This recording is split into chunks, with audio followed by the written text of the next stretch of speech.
Bienvenidos al Informativo Económico en DW.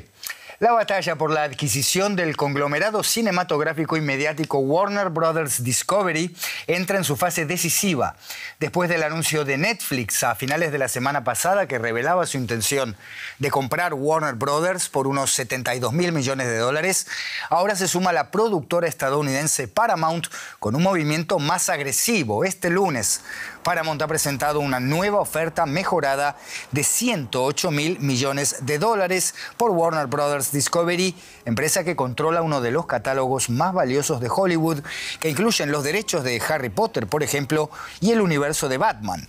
Una fusión con Netflix ya despertó la preocupación de reguladores y legisladores por el enorme poder que concentraría en el mercado del entretenimiento. El presidente estadounidense Donald Trump anunció el fin de semana, por su parte, que está dispuesto a intervenir directamente en la operación.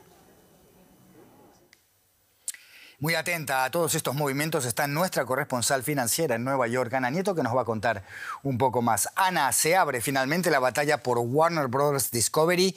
Hacenos un resumen. ¿Quiénes son los contendientes y qué es lo que está en juego? Pues por un lado Netflix, que anunció su acuerdo de compra con la dirección de Warner Discovery, valorando la empresa en 82.000 millones de dólares el viernes. Paga 27,75 dólares en acciones y dinero, pero no se queda con toda la empresa. Se queda con las productoras de cine, con la plataforma HBO, con las bibliotecas, deja fuera la CNN y otros activos de cable. Paramount Skydance es el otro contendiente, fue rechazada por la dirección de Warner y lleva directamente su oferta de 30 dólares por acción, todo en cash, a los accionistas. Se trata de una OPA hostil en el que el pez más pequeño, que es Paramount, se come al más grande, que es Warner, incluida la CNN. El riesgo de competencia es menor en el caso de Paramount que en el de Netflix, pero el riesgo financiero es mayor porque estamos hablando de una mayor cantidad de dinero. Te recuerdo, Andrés, que Paramount fue comprada en agosto por Skydance, la empresa de David Ellison, que es el hijo de Larry Ellison, presidente de Oracle, el segundo hombre más rico del mundo, y que para cerrar esta compra, Paramount argumentó que tenía que recortar costes y, entre otros, canceló el programa del cómico más popular de la noche, Stephen Colbert, muy crítico con la administración de Trump, que a la postre tuvo que aprobar esta operación. Sí, a grandes rasgos, Ana, se puede decir que, al menos por decisiones de programación, Netflix es más crítico con la administración Trump de lo que viene siendo Paramount desde que está paseando de compras ahí en Hollywood. Trump ha dicho concretamente sobre la oferta de Netflix que puede ser problemática y David Ellison, presidente de Paramount, precisamente es el hijo de Larry Ellison, un magnate muy cercano al presidente de Estados Unidos. ¿Cuál es el ángulo político en esta adquisición? Sí, la compra de Netflix es problemática por la posición de los estudios y la plataforma de streaming en el mercado. Son muy grandes. Es algo que debería estar en las manos de la Comisión Federal de Comunicaciones, pero Trump tiene mucha influencia en las agencias independientes y ha dicho que se va a involucrar en la aprobación. El presidente de Netflix, Ted Sarandos, estuvo en la Casa Blanca la semana pasada. Los Ellison son empresarios, como dices, muy cercanos a Donald Trump, pero además en la financiación de la compra también está participando el yerno de Trump, quien forma parte, por ejemplo, del equipo negociador de la paz en Oriente Medio y Ucrania, además, y hay 3 fondos soberanos de Oriente Medio en la financiación de esta operación. Ana Nieto, en Nueva York, gracias por estas informaciones. Hasta cualquier momento. Gracias. Y Donald Trump anunció además un paquete de asistencia de 12.000 millones de dólares para los agricultores de su país. El sector agrícola estadounidense sufre los efectos de la política arancelaria que ha implementado Donald Trump desde que está en la Casa Blanca y, por ejemplo, en represalia, China les ha comprado menos soja, eligiendo a otros proveedores como Argentina y Brasil. Los sojeros estadounidenses pasaron a la ofensiva cuando Trump anunció el rescate financiero de Argentina, su principal competidor y beneficiario en la guerra arancelaria de este sector. Vamos en busca de más información con nuestro compañero Argemino Barro, que tiene más detalles. Argemino, cuéntanos hasta qué punto este paquete de 12.000 millones de dólares compensa las pérdidas que provocaron los aranceles en las exportaciones agrícolas de Estados Unidos, especialmente en la soja, claro. Bueno, es una buena pregunta porque no tenemos ninguna cifra demasiado específica, pero sí tenemos 2 estimaciones interesantes. Una es que el daño incurrido por los granjeros de la soja por esta caída en las exportaciones a China ronda entre los 9.500 y 12.500 millones anuales, con lo cual la cifra anunciada por Donald Trump es muy parecida a este cálculo de pérdidas. Y luego la otra cifra relacionada es que las exportaciones de los sojeros norteamericanos han bajado entre un 30 y un 50%. Diferentes testimonios de los últimos meses en la prensa local aquí en Estados Unidos han hablado de una situación económica difícil por el aumento de los precios de la maquinaria, de las semillas, de los productos químicos y también, por supuesto, por la caída de las exportaciones. Y en las últimas horas algunos han dicho que, bueno, que esto está bien para intentar capear el temporal, es un parche, pero que durará simplemente unos meses y que invertirán ese dinero en comprar maquinaria. Interesante apuntar que las ayudas irán a los granjeros que ingresen menos de $900.000 al año, así que serán sobre todo granjeros particulares. Argemino, ¿cuál es el consenso en la interpretación de este anuncio? ¿Se ve como una admisión implícita de que la política arancelaria tuvo efectos adversos para la base electoral, rural al menos, de Donald Trump? Bueno, en un país dividido, en la bancada demócrata, eso es lo que dicen, que este es un problema que ha creado Donald Trump, que él mismo es responsable con sus políticas arancelarias y sus guerras comerciales de haber causado dolor económico a los granjeros y que, por tanto, ahora está poniendo un parche a un daño que él mismo ha hecho. Y también, pues, con ese paquete de ayuda semipúblico, semiprivado, anunciado para Argentina, como has mencionado, que ocurrió hace unos meses.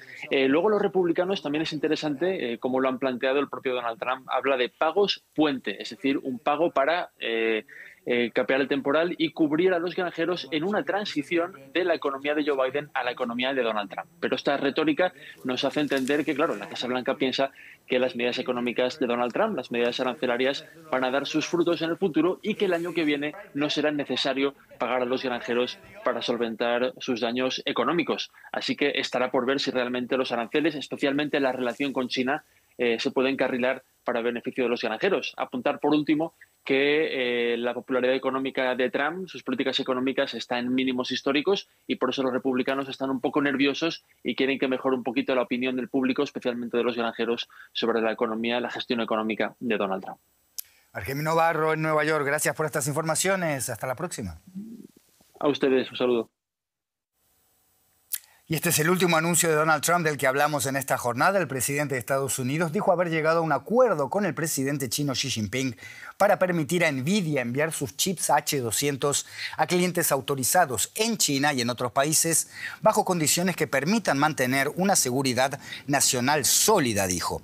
El anuncio supone un cambio significativo en la política de exportación estadounidense de chips avanzados de inteligencia artificial que la administración de Joe Biden había restringido considerablemente por motivos de seguridad nacional. Y el superávit comercial de China ha superado por primera vez el billón de dólares, esto es $1 billón de dólares, a pesar de la guerra arancelaria de Donald Trump. Estas son las cifras publicadas este lunes por la Administración General de Aduanas en Pekín para el periodo enero-noviembre de este año.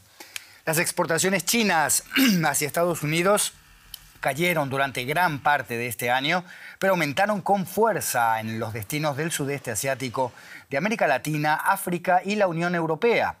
En octubre, en una reunión en Corea del Sur, Donald Trump y Xi Jinping alcanzaron una tregua comercial que puso fin a un año de grandes tensiones. Washington redujo aranceles y Pekín se comprometió a levantar los controles a las tierras raras.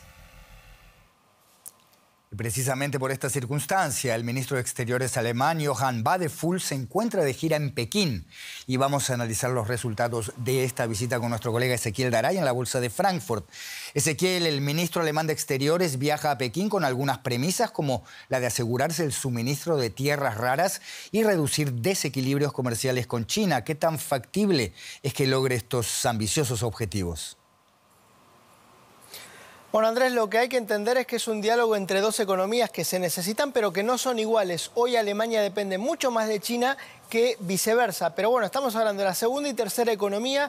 Estamos hablando de que Alemania es el cuarto destino de las exportaciones chinas y por mucho el principal dentro de Europa.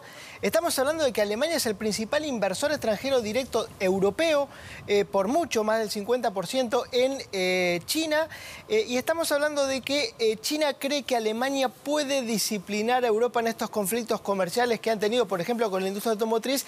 Alemania ha tenido una posición más cercana a la de China. ¿Qué se ha logrado? Bueno, por empezar, que las licencias para la exportación de microchips sean generales, que no sean discrecionales, y esto quiere decir que la industria alemana y la industria automotriz europea va a contar con microchips, y con esto despeja un gran interrogante. Respecto de otros, como el acero, o de tratar de que China deje de subsidiar a sus empresas, me parece una protección muy naif.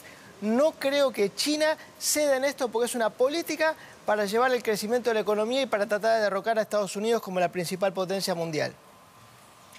Ezequiel, mencionábamos el superávit comercial récord de China, a pesar de estar comerciando menos con, al menos hasta ahora, su principal socio, Estados Unidos. ¿Cómo está afectando esto a la economía alemana en este fuego cruzado? Bueno, primero hay que decir, Andrés, que el enorme superávit chino no es necesariamente una super noticia para China, porque China, con un consumo interno deprimido, lo que está haciendo es, las empresas están saliendo a comprar mercado en el exterior, vendiendo a precio de dumping, vendiendo por debajo del costo, gracias a subsidios enormes del Estado. Con lo cual, a largo plazo no es un gran negocio, están saliendo a comprar mercado. El déficit que hoy Alemania tiene con China probablemente el año que viene crezca, porque el gobierno alemán va a salir a gastar más. Cuando un país desahorra, tiene déficit comercial. ¿A qué sectores afecta más? Principalmente a la industria tecnológica, a los fabricantes de ordenadores, de teléfonos celulares. Estos son los principales productos importados desde China. La industria automotriz, es ambiguo el tema, porque todavía Alemania tiene superávit con China, y hay que tener en cuenta que todas las marcas alemanas son los principales inversores en China, y si bien han perdido cuota de mercado, hacen grandes negocios en China, con lo cual el efecto es difícil de saber. Pero como decíamos, es un diálogo que no es entre iguales. Ezequiel Garay en la Bolsa de Frankfurt, gracias por estas informaciones. Hasta la próxima. Esta es la economía por el momento, pero tenemos más. No se vayan.